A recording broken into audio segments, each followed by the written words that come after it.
Welcome back to The Vocalist. Today we are listening to the artist Yungblud, so we're going to watch a fairly recent live performance featuring his cover of the song Changes. Here we go.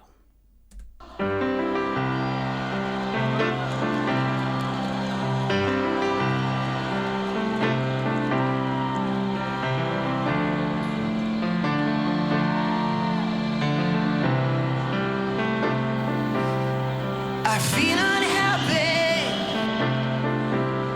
I feel so sad. I've lost the best friend that I ever had. She was my woman, I love her so. But it's too late now, I've let her go.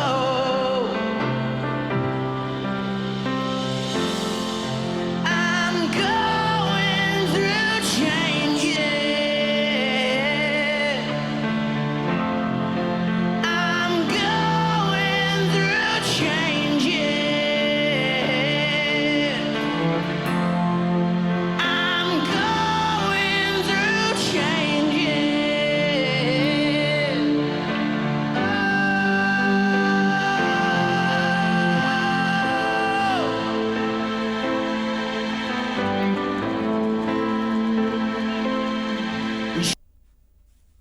His voice is quite a surprise to me. I imagine part of that is because I have Ozzy's voice in my head when I think of this song. But he has quite a bit of texture, and it's like a crackly texture, which I really like. It's very consistent, but it sounds as though his voice just sits a little higher than I was anticipating.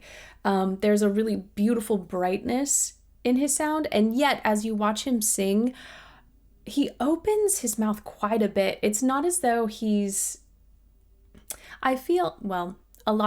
can use resonance in a lot of different ways. Or when you think about shifting sound, whether it's, a little further back or a little further forward, you don't necessarily have to display that with how you're singing, but generally when you see or hear singers utilize more forward placement, you don't see quite as much. You don't see that glorious opening, that posturing. It's just not as, I don't know, it's not as frequent, it's not as prevalent. So yeah, this was a bit of a surprise. We're going back. Here we go.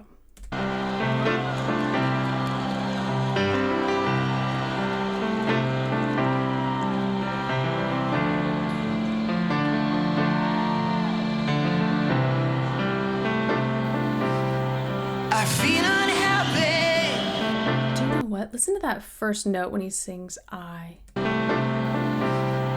I feel unhappy.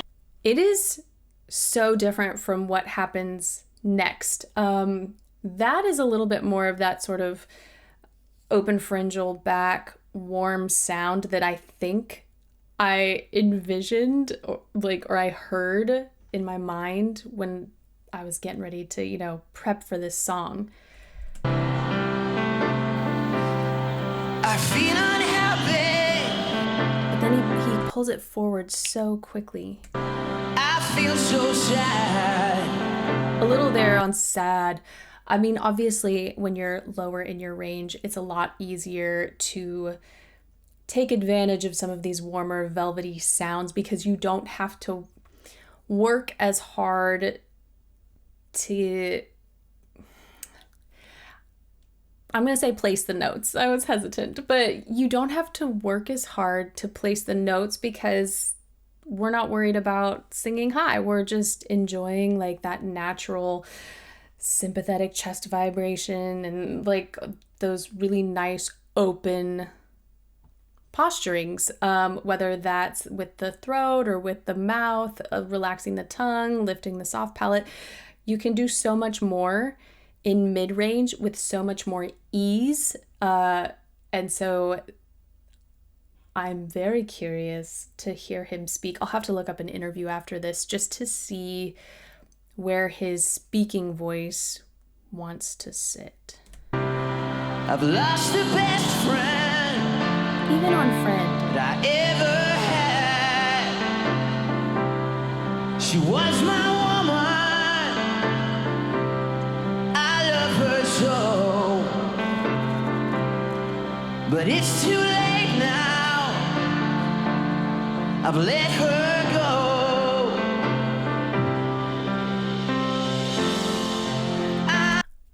I'll get back into this chorus. I love his phrasing. It feels so complete. Obviously, these are shorter phrases, but he's allowing them to sort of taper off. He's allowing kind of like this grand arc for each of them, as opposed to making them feel choppy or cut off or abrupt. It just, I don't know. There's an elegance to his phrasing, which I really enjoy.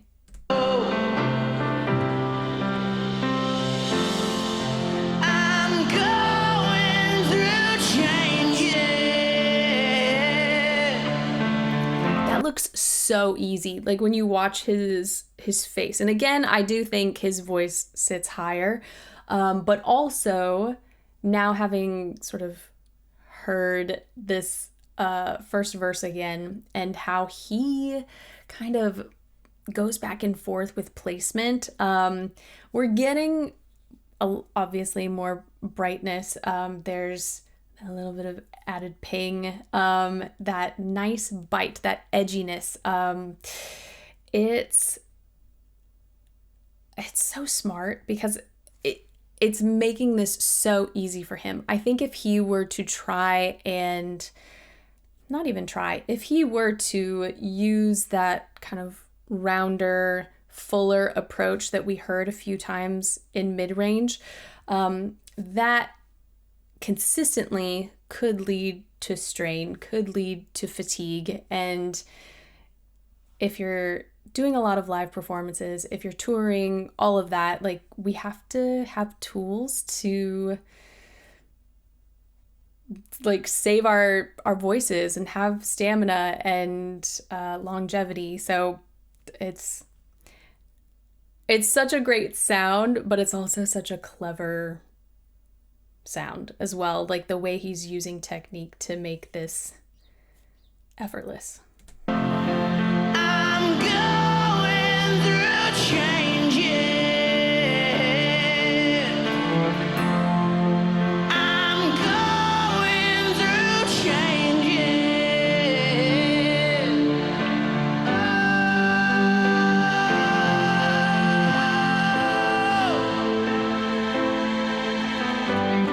I should rephrase. I said effortless. He makes it look effortless. It's not effortless.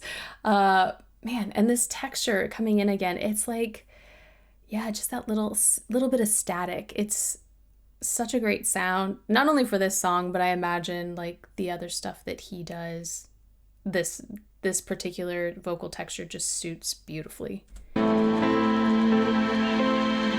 shed the earth. We shed each day. And love together. We found a way. But still the world had its evil way. My heart was blinded. Love went astray. Oh,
it was cool to hear him shout a little bit there. I'm still very curious to hear him like in an interview where he doesn't have to project, to see if that tone sits a little lower. Golly, this is fascinating. His live performance is just really good. So I also want to take a moment and acknowledge that it is. I don't know. I mean, you just never know with a live performance when you're at any kind of festival, any sort of event. I realize there are a lot of variables with sound engineering in general, and the elements and the acoustics, all of that. But at least from what I'm hearing, I don't know what may or may not have been edited in post. He just has like such incredible control. There's so much energy, so much power, so much breath utilization that we're seeing, but his intonation is like there. The consistency in dynamics is also there, and so there's just a lot, like it's just a really solid live performance, and that should be important to us. If you're someone who's listening to music and you want to go see an artist live, like you hope that they deliver the same thing you've been listening to for however long. So this is, granted, I haven't been listening to him, but now this would give me the confidence to then go listen to studio tracks and be excited for the next concert.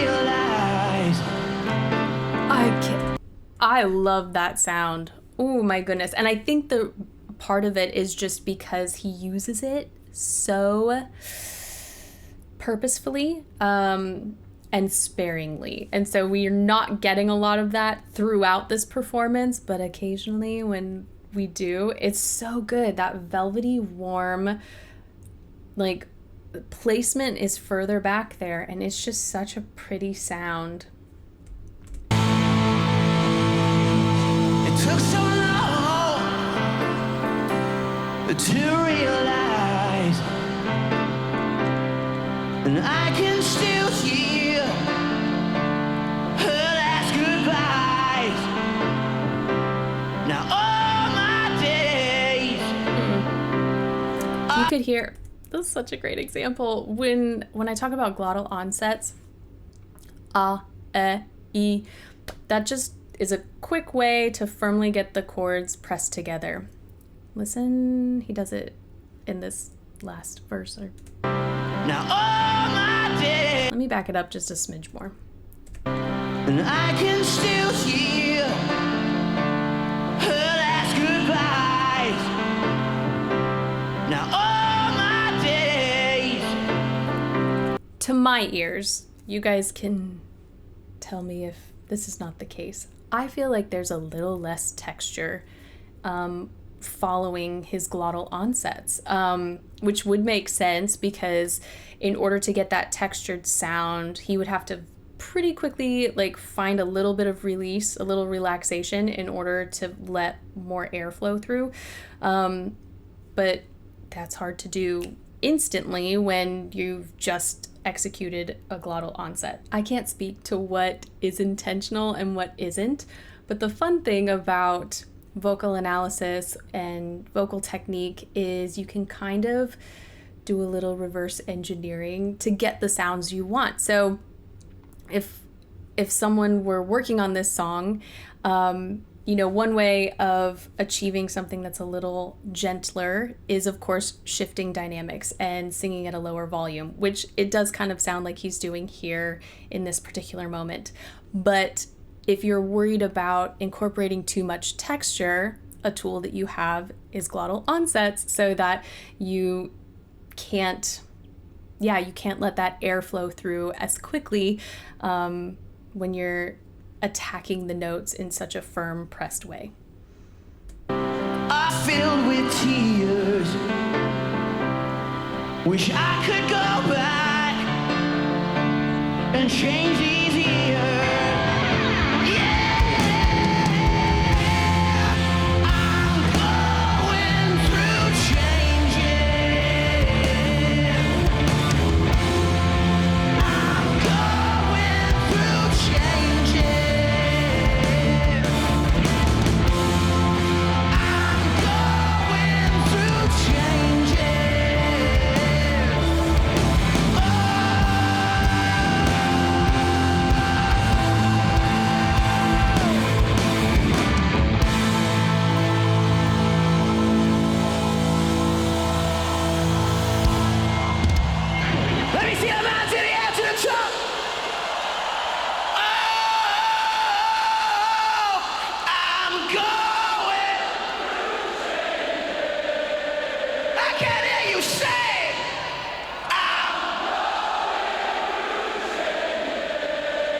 That, to me, is what a cover should be, or a tribute.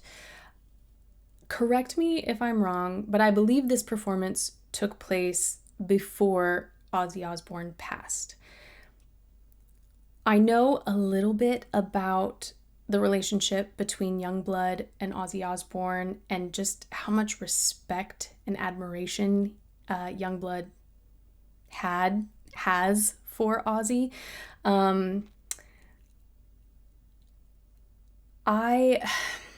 It was such a powerful performance.